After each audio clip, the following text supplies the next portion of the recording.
సంవత్సరాల తరబడి ఎన్ని మందులు వాడినా మీ మోకాల నొప్పులు తగ్గట్లేదా? ప్రాణ పెయిన్ క్లినిక్ లో అత్యాధునిక చికిత్స. ఏపీలో కొత్త పెన్షన్ల కోసం ఎదురుచూస్తున్న వారికి గుడ్ న్యూస్. త్వరలోనే మీకు పెన్షన్ అందబోతోంది. ప్రస్తుతం సెప్టెంబర్ నెల పింఛన్ల పంపిణీ జరుగుతోంది. భారీ వర్షాలు కురుస్తున్న ప్రాంతాలు మినహా ఇతర చోట్ల పంపిణీ చేపట్టారు. సెప్టెంబర్ 1న సెలవు కావడంతో ఒకరోజు ముందుగానే పెన్షన్లు పంపిణీ చేపట్టారు. అయితే భారీ వర్షాలున్న ప్రాంతాల్లో పింఛన్ల పంపిణీలో సచివాలయ ఉద్యోగులకు ముఖ్యమంత్రి చంద్రబాబు వెసులుబాటు కల్పించారు. ఆయా ప్రాంతాల్లో ఇబ్బందులుంటే వచ్చే 1-2 రోజుల్లో పంపిణీ పూర్తి చేయొచ్చని చెప్పారు. ఈ విషయంలో సచివాలయ ఉద్యోగులపై ఒత్తిడి తీసుకురావద్దని, టార్గెట్ పెట్టొద్దని కలెక్టర్లను ఆదేశించారు. వర్షాలు లేని ప్రాంతాల్లో యథావిధిగా పింఛన్ల పంపిణీ పూర్తి చేయాలని అన్నారు. తెల్లవారుజాము నుంచి అనకాపల్లి జిల్లా నర్సీపట్నం డివిజన్లో పింఛన్లు పంపిణీలో స్పీకర్ అయ్యన్న పాత్రుడు పాల్గొన్నారు.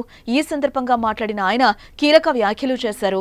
అక్టోబర్ 2 నుంచి అర్హులైన వారికి కొత్త పింఛన్లు ఇస్తామని చెప్పారు. అలాగే అనర్హుల పింఛన్లు కూడా తొలగించాలని యోచిస్తున్నామన్నారు. వైసీపీ హయాంలో ప్రతి ఏడాది జనవరి, జూన్ నెలలో కొత్త లబ్ధిదారులను అర్హుల జాబితాలోకి చేర్చేవారు. గత ఏడాది కాలంగా అర్హత ఉన్న పెన్షన్ అందని లబ్ధిదారులు ఇప్పటికే దరఖాస్తు చేసుకున్నారు. కొత్త ప్రభుత్వంలో పెన్షన్ కోసం వేచి చూస్తున్నారు. ఈ నేపథ్యంలోనే అక్టోబర్ నుంచి కొత్త పెన్షన్దారులకు పెన్షన్ అందించనున్నట్లు స్పీకర్ అయ్యన్న ప్రకటించడంతో వారిలో ఆనందం వ్యక్తమవుతోంది. అయితే అనర్హులకు పెన్షన్ కోత విధించేందుకు ప్రభుత్వం సిద్ధమైంది. నకిలీ ధృవపత్రాలతో పెన్షన్ పొందుతున్నట్లు ప్రభుత్వం దృష్టికి రావడంతో వారి పెన్షన్ తొలగించనుంది. ఇప్పటికే ఆ ప్రక్రియ ప్రారంభించింది.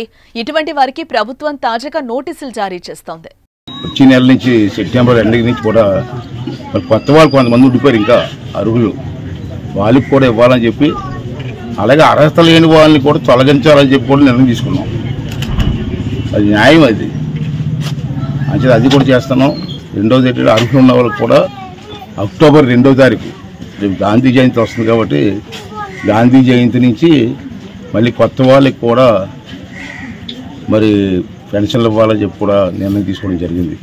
రెండోది ఏంటంటే ఇక్కడ అందరూ పెద్దలందరూ ఉన్నారు.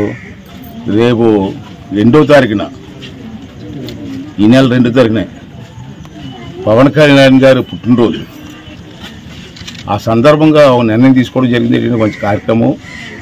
ప్రతి పంచాయతీల్లోని ఇవాళ సుమారు మనకు 14,000 పంచాయతీలు సుమారు ఉన్నాయి రాష్ట్ర వ్యాప్తంలో. 2వ తారీఖున ప్రతి పంచాయతీలోని కూడా ఊరంతా క్లీన్ చేసి, చెత్త అంతా ఎత్తి ఊరంతా క్లీన్ చేయాలని చెప్పి, కాలువలన్నీ క్లీన్ చేయాలని చెప్పి నిర్ణయం తీసుకోవడం జరిగింది.